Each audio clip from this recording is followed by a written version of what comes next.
ಎಲ್ಲರೂ ನಮಸ್ತೆ.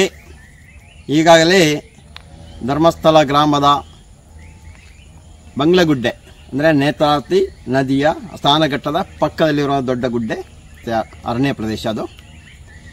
ಅದರಲ್ಲಿ ಇವತ್ತು ಏನೋ ಸೌಜನ್ಯ ಮಾವರನ್ನು ಮಾಜರ್ ಪರೀಕ್ಷೆ ಕರ್ಕೊಂಡು ಹೋಗುವಾಗ ತೋರಿಸಿರುವಂಥ ಅಸ್ಥಿಪಂಜರ. ಎರಡನೇ ರೀತಿಯ ದಿನಾನು ಮಾಜರ್ ಮಾಡಿ ತಿರುಗ ಬರ್ತಾ ಇರುವಾಗ ತೋರಿಸೋ ಅಸ್ಥಿಪಂಜರ. ಇದೇ ವಿಷಯದಲ್ಲಿ ಏನೋ ಒಂದು ತೆಗೆಯುವ ಕಾರ್ಯಕ್ರಮ ನಡ್ತಾ ಇದೆಯಾ ಇಲ್ಲವೋ ಅದನ್ನು ಮಾಜರು ಮಾಡೋದಾ ಏನೋ ಗೊತ್ತಾಗ್ತಾಯಿಲ್ಲ. ಏನೋ ಒಂದು ನಡೀತಾ ಇದೆ ಇವತ್ತು ಗುಡ್ಡದ ಮೇಲೆ.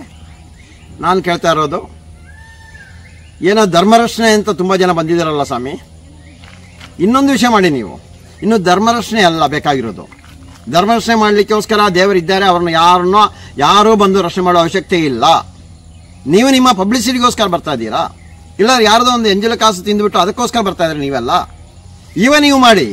ಏನು ಅರಣ್ಯ ಪ್ರದೇಶ ಇತ್ತಲ್ಲ, ಅರಣ್ಯ ಅಂತ 12 ಎಕರೆ ಜಾಗ ಇದೆಯಲ್ಲ, ಅದರಲ್ಲಿ ಏನು ಇವಾಗ ಅಸ್ಥಿಪಂಜರವನ್ನು ತೆಗೆಯುವ ಒಂದು ಕೆಲಸ ನಡೀತಾ ಇದೆ, ಅಲ್ಲಿ ಏನಾಗಿರೋದು ಕೇಳಿ. ಇವಾಗ ಈ ಪ್ರಶ್ನೆ ಕೇಳಬೇಕು. ಇವಾಗ ಆ ಬೆಟ್ಟದ ರಕ್ಷಣೆ ಮಾಡ್ಲಿಕ್ಕೆ ಹೋಗಿ ಬೆಟ್ಟದಲ್ಲಿ ಯಾವ ರೀತಿಯಲ್ಲಿ ಏನು ವಾಮಾಚಾರ ಆಗ್ತಾ ಇರೋದಾ, ಅಲ್ಲ ಅಲ್ಲಿ ಆತ್ಮಹತ್ಯೆ ಮಾಡಿದರೆ ಏನೋ ಒಂದು ನಿಮಗೆ ಮೋಕ್ಷ ಸಿಗ್ತಾ ಇಲ್ಲ, ಸ್ವರ್ಗಕ್ಕೆ ಹೋಗ್ತೀವಿ ಅಂತ ಏನೋ ಬೋರ್ಡ್ ಹಾಕಿದ್ದೀರಾ?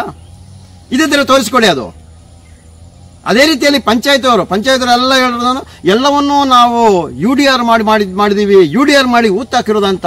ಹಂಗಾದರೆ ಈ 12 ಎಕರೆ ಜಾಗದಲ್ಲಿ ಯಾವ ಸ್ವಾಮಿ UDR ಮಾಡಿ ಊತಾಕಿರೋದು? ಎಲ್ಲಿದ್ದೀರಾ ಪಂಚಾಯತ್ ಅವರೇ? ಬನ್ನಿ, ಒಂದು ಸ್ಟೇಟ್ಮೆಂಟ್ ಕೊಡಿ. ನೀವು ಸ್ಟಾರ್ಟಿಂಗ್ ಇದೇನೋ ಒಂದು ದೂರ ಬರುವಾಗಲೇ